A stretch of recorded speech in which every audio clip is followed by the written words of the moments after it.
আমার ভাইয়েরা, এই যে মাস চলতেছে সেই মাসের নাম হচ্ছে শাবান মাস। আরবি মাসের মধ্যে এই মাসে হচ্ছে শাবান মাস। শাবান আরবি শব্দের অর্থ হচ্ছে বিস্তৃত, অর্থাৎ এই মাসে আল্লাহ তাআলার রহমত চারিদিকে ছড়িয়ে পড়ে। এ মাস রহমতের মাস। পৃথিবীর উপর আল্লাহ তাআলার নিজ রহমত বিস্তার করে দে, এ কারণে এ মাসের নাম রাখা হয়েছে শাবান মাস। আল্লাহ রাসূল সাল্লাল্লাহু আলাইহি ওয়াসাল্লাম বলেছেন, শাবানের নামের জন্য শাবান করে রাখা হয়েছে যে এত রমজানের জন্য বেশি বেশি পূর্ণ প্রকাশ পায়, আর রমজানকে জন্য রমজান করে নামকরণ করা হয়েছে। এটা গুনাহ জ্বলিয়ে দে। শাবান মাসের ফজিলত অন্যতম। এ মাসের ফজিলত আল্লাহ রাসূল সাল্লাল্লাহু আলাইহি ওয়াসাল্লামের দুটি হাদিস থেকে স্পষ্ট হয়। হযরত আনাস ইবনে মালিক রাদিয়াল্লাহু তাআলা আনহু বলেন, রাসূল সাল্লাল্লাহু আলাইহি ওয়াসাল্লাম ইরশাদ করেছেন, রজবের ফজিলত সমস্ত মাসের উপর এমন যেমন কোরআনের ফজিলত সমস্ত কালামের উপর, আর শাবানের ফজিলত সমস্ত মাসের উপর এমন যেমন আমার ফজিলত সমস্ত নবীদের উপর, আর রমজানের ফজিলত সমস্ত মাসের উপর এমন না যেমন আল্লাহর ফজিলত সমস্ত মাখলুকের উপর। হযরত উসমান রাদিয়াল্লাহু তাআলা আনহু থেকে বর্ণিত, আল্লাহ রাসূল সাল্লাল্লাহু আলাইহি ওয়াসাল্লাম ইরশাদ করেন, শাবান আমার মাস আর রমজান আল্লাহ রাব্বুল আলামিনের মাস। এটার নিয়ম, বড় বড় বাদশাহ নিযুক্ত জিনিসের সম্মান অন্যরকম। এভাবে এখানে আল্লাহ রাসূল সাল্লাল্লাহু আলাইহি ওয়াসাল্লাম অনেক বড় এবং সম্মানিত মানুষ। তাই যখন আল্লাহ রাসূল সাল্লাল্লাহু আলাইহি ওয়াসাল্লাম বলেছেন শাবান আমার মাস, তাহলে বোঝা গেল যে শাবান মাসের ফজিলত কেমন। এভাবে রমজানের ফজিলত অন্যতম। এজন্যই আল্লাহ রাসূল সাল্লাল্লাহু আলাইহি ওয়াসাল্লাম বলেছেন, রমজান আল্লাহর মাস। তাই এত ফজিলতপূর্ণ শাবান মাসে একজন মুমিনের জন্য করণীয় কি? আল্লাহ রাসূল সাল্লাল্লাহু আলাইহি ওয়াসাল্লাম সাহাবায়ে কেরামরা এ মাসে কি করতেন, কিভাবে কাটাতেন, তা আমাদের জন্য জানার বিষয়।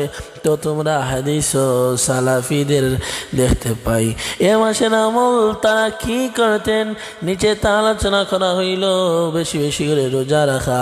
হযরত উসামা বিন যায়েদ রাদিয়াল্লাহু তাআলা আনহু থেকে রওয়ায়াত, রাসূলুল্লাহ সাল্লাল্লাহু আলাইহি ওয়াসাল্লামকে জিজ্ঞাসা করলেন, ইয়া রাসূলুল্লাহ, শাবান মাসে আপনাকে যত রোজা রাখতে দেখি অন্য মাসে তো পরিমাণ রোজা রাখতে দেখি না, অর্থাৎ আপনি কেন এ মাসে তো বেশি রোজা রাখেন? আল্লাহ রাসূল সাল্লাল্লাহু আলাইহি ওয়াসাল্লাম বলেন, এটি এমন একটি মাস যা রজব এবং রমজানের মতো গুরুত্বপূর্ণ দুটি মাসের মধ্যে পড়ে, আর অধিকাংশ মানুষ এ মাসটি সম্পর্কে গাফেল থাকে, অর্থাৎ এ মাসটি সম্পর্কে তারা বেখবর থাকে, উদাসীন থাকে, যার ফলে তারা ভালো আমল করে না। তারা ভাবে যে রমজান তো আছেই। বেশি বেশি করে কোরআন তেলাওয়াত করা। সাহাবায়ে কেরাম, তাবিন, তবে তাবিন এবং প্রসিদ্ধ ইমামগণ শাবান মাস আসলেই বেশি বেশি কোরআন তেলাওয়াত করতেন। কোরআন নাজিলের মাসের বরকত লাভে এ মাসে বেশি বেশি কোরআন তেলাওয়াত করাও রয়েছে ফজিলত মর্যাদা। 3 নম্বর, আল্লাহ রাসূল সাল্লাল্লাহু আলাইহি ওয়াসাল্লাম রজব ও শাবান মাস ব্যাপী এ দোয়া বেশি বেশি পড়তেন। দোয়াটি হলো, আল্লাহুম্মা বারিক লানা ফি রজব ওয়া শাবান ওয়া বাল্লিগনা রমাদান। হে আল্লাহ, রজব মাস ও শাবান মাস আমাদের জন্য বরকতময় করুন, রমজান আমাদের নসিব করুন। বেশি বেশি করে সাদাকা দান সহযোগিতা করা।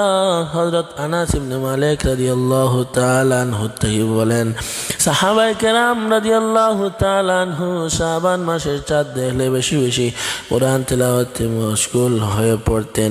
যাদের উপর যাকাত ফরজ হয়েছে তারা মালের যাকাত আদায় করে দিতেন, যাতে গরিব মুসলমানদের রোজা রাখার অবস্থায় হয়ে যায়। বিচারগণ কয়েকদিনকে ডেকে ডেকে হয় শান্তির ফয়সালা করে দিতেন, না হয় মুক্তি দিয়ে দিতেন। বেশি বেশি ইস্তেগফার করা রমজান রহমত বরকত ও মাগফিরাত ও নাজাতের জন্য শাবান মাস থেকেই এই সালফে সালেহিনগণ বেশি বেশি ইস্তেগফার করতেন, যা মানুষকে রমজান জুড়ে আমলে উদ্যোগী করে তোলে। আর এ মাসে আরো ফজিলতপূর্ণ রাত রয়েছে, শবে বরাত, যা সামনে আসতেছে। তাই এই বিষয়ে ফজিলতের জন্য মাস প্রত্যেক মুমিনের জন্য করণীয় হলো উপরোক্ত আমলগুলোকে ফলো করা। এই জন্য আমার ভাইয়েরা রমজান মাসের মধ্যে বেশি বেশি করে আমল করবেন, শাবান মাসের মধ্যে বেশি বেশি করে আমল করবেন। আমল করলে এই যে শাবান মাস, এটা আল্লাহ রসুলের মাস, আর এই মাসে আমল করলে তোমার দুনিয়া এবং আখিরাত কামিয়াবি হয়ে যাবে। বলুন না সুবহানাল্লাহ।